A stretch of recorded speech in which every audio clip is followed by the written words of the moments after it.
Action on shit. Alright, what's going on? I'm back. You back. We back. Just like it's found. You already know it's me, your girl P, your favorite bitch and your favorite witch. Welcome to this week's episode of Postscript.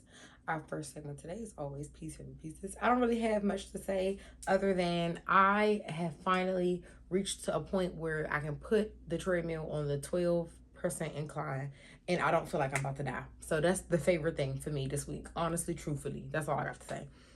This week's questions that need answers is, do you know your own red flags that would, like, certain things that 100% you feel like are unappealing to people, unattractive to people, not maybe something that shows you in the best light, like that kind of thing? Are you aware of your red flags? Just a little something I wanted to throw out there. What pissed me off today is, as we know, now for all the events, all the concerts, you gotta have the clear bags or it gotta be like a little mini bag. And usually I don't be tripping because like I don't be needing too much anyways. Just my little phone, my card, my ID, keys, I'm good. But for the BTS concert, I'm gonna need the bags. This is a couple of things I'm gonna need to take. It's some stuff I'm gonna need with me, like while I'm out there, you know, socializing, talking to people, all that kind of stuff. And apparently, okay, so I've been waiting for this bag that this girl makes, and it was a Texas shaped bag, and she did it for the Beyonce concert when she was on tour, so everybody could have a, you know, Beyonce inspired Texas shaped bag for the Beyonce concert. But I was like, oh, that'd be so cute with my outfit, because granted I'm not from Texas, but I live in Texas. And then I know, like, when you go to concerts, you be actually like, oh, where did you come from, what city you live in, all that kind of stuff. I'm like, girl, I came all the way from Texas. Granted I'm from here, but whatever, you get what I'm saying. So I was like, oh, I'm gonna just get the Texas shaped bag for the BTS show, like whatever. Girl, now mind you, the bag is sold out. The Texas shit bag is sold out. And the lady don't do restocks. Like, once it's sold out, it's done. So, why was it a BTS bag? Oh, ain't nobody told me nothing. Ain't nobody told me nothing. I'm so mad. I'm so mad, dog. She made a BTS logo shaped bag, and it was a clear bag. And you could wear it like a purse. You could wear it like a backpack. That just would have been so cute to have. Like, why would you only, I think she said she only made like 200 or something like that. Like, please stop playing with me, dog. Like, for real. Never mind. I'm not going to say what I was about to say. But that really blew me. So now I just got my regular little clear concert bag. Whatever. But, yeah. That's what pissed me off today. I missed the BTS bag. That would have been so perfect. Like, oh my God, I'm sick. And if I see somebody at the concert with the bag, I'm 100% going to ask them, can I buy it? No cap. No cap.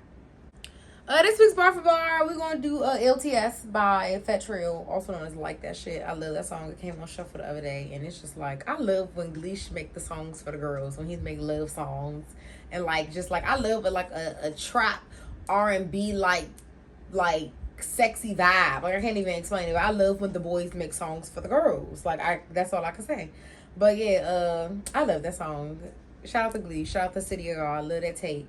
But yeah, this was conscious cut. Girl, astrology will tell you a joke but never tell you a lie. Like, to something, I feel like when you get to experience the growth in yourself is when you really be like, yes. Like, so I feel like, being as though I told y'all, the way I use astrology in my life is I don't use it in the lazy way that I feel like a lot of people use it specifically only for like romantic reasons.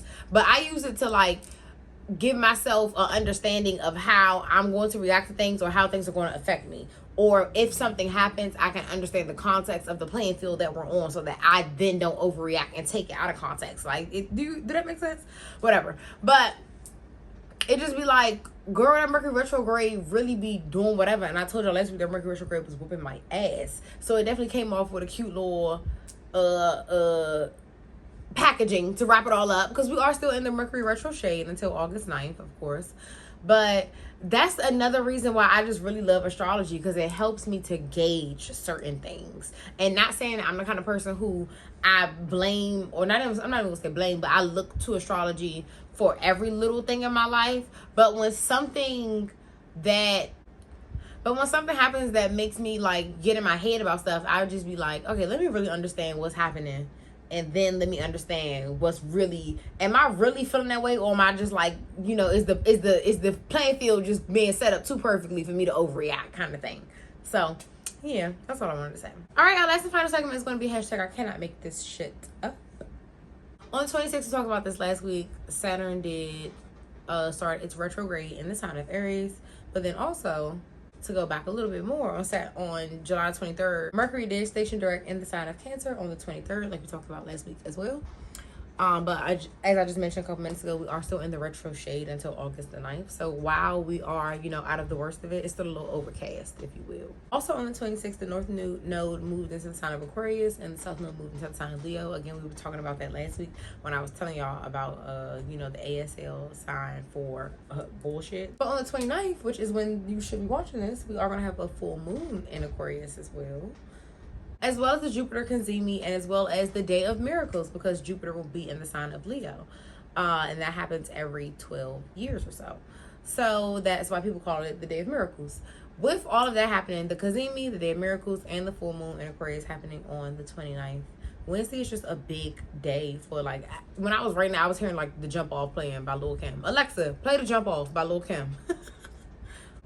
So Jupiter, to me, like, of the planets, Jupiter is like that fully developed frontal lobe kind of thing, the way that you start to move, or you should start to move as you age and become more wiser and more graceful, and you have a better perspective of things and a better understanding and knowledge of the world. So we talked about last week Leo wanting you to step into that radical leadership and that radical responsibility of it all, but I feel like you have the support of that. We talked about the Barbell's basket thing, that being a good thing to support you in making calculated leaps of faith.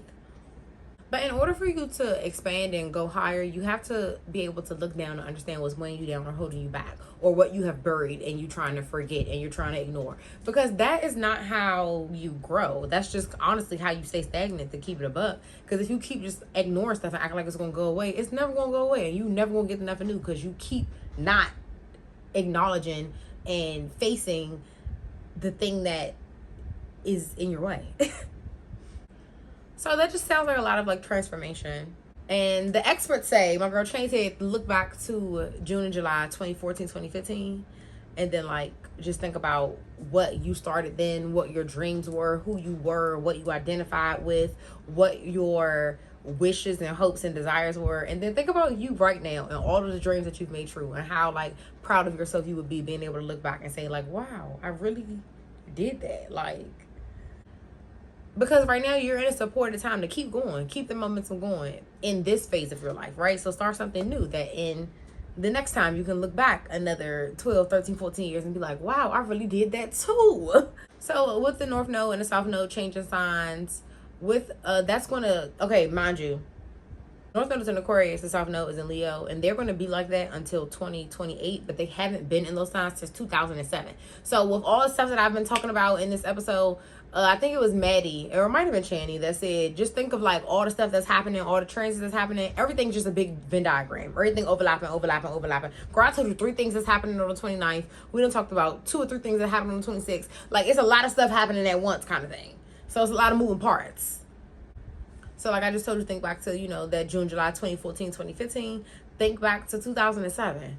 And who you wanted to be, who you was hoping that you would grow up to be, kind of thing. Because that's kind of how I, like, live my life. It's literally the other day I felt like a shift where I was like for a long time I felt like, 13, 14-year-old me was kind of like driving the whole situation of it all. But now I feel like we're getting to, like, 16, 17-year-old me now that's, like, stepping into it to drive us to the next chapter of our life. I don't know if you think about your life in your head like that, or how your conscious works, but that's just how mine go. Okay, so yes, wrap it all up. But the barbell basket, we talked about and on July 26th, Saturn also is in retrograde in the sign of Aries. I don't think I said that, but yeah. Saturn's a taskmaster. Aries is, ruled by Mars, anger, fire, drive, passion, go. But the retrograde going to slow all that down. And then Saturn is really not going to just let anything fly, because Saturn, we already know, has a list. Checking it twice. Never give a fuck. But, yeah. So I think I forgot to say that.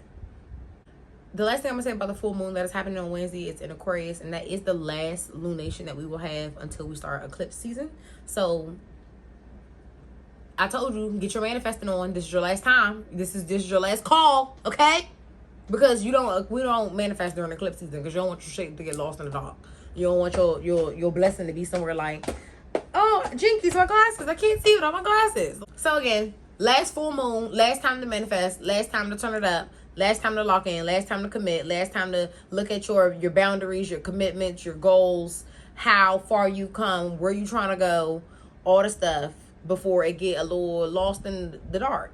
Because the barbell basket, the node's changing, Age of Aquarius. We've been talking about Age of Aquarius for a while because I told y'all that Pluto gonna be in Aquarius until 2038, 48, something like that. And with the day of miracles happening this week, all I can say with all the Venn diagrams or all the stuff that's happening in the sky, it's giving bossed up and get bossed around.